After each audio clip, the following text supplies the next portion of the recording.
Do you think that this really changes the needle in any way?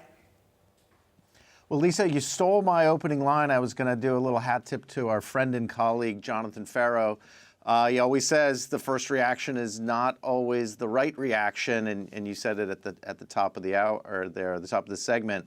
The headline was what the markets were reacting to, the little bit higher than expected unemployment rate. I think you guys in the earlier segment decomposed that pretty well. The labor force participation rate going up, so it's not that bad.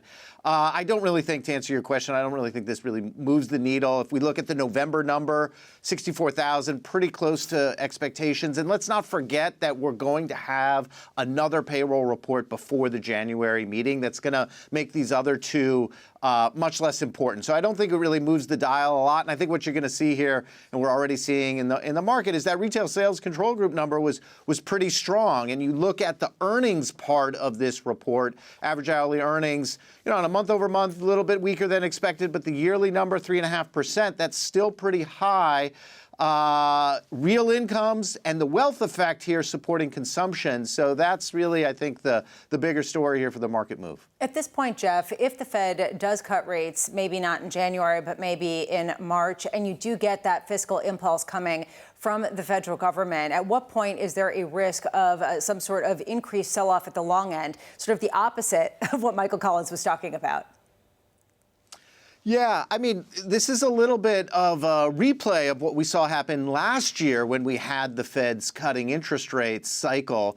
You look at last week and what was the market reaction, and it was a steepening in the yield curve. So there is a little bit of a message from the bond market here that, yeah, the Fed's going to control the short end, but the long end is reacting to better growth, sticky inflation, demand for capital that we're seeing everywhere that pushes up the term premium. And so I think that is more than a risk, Lisa. It's the reality of what we're seeing in the market right now.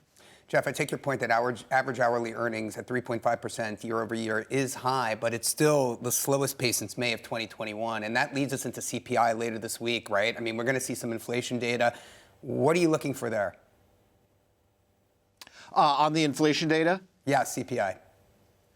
Yeah, and as the earlier commentator talked about, I love the framing. Today's the day for the doves, and inflation is the day for the hawks.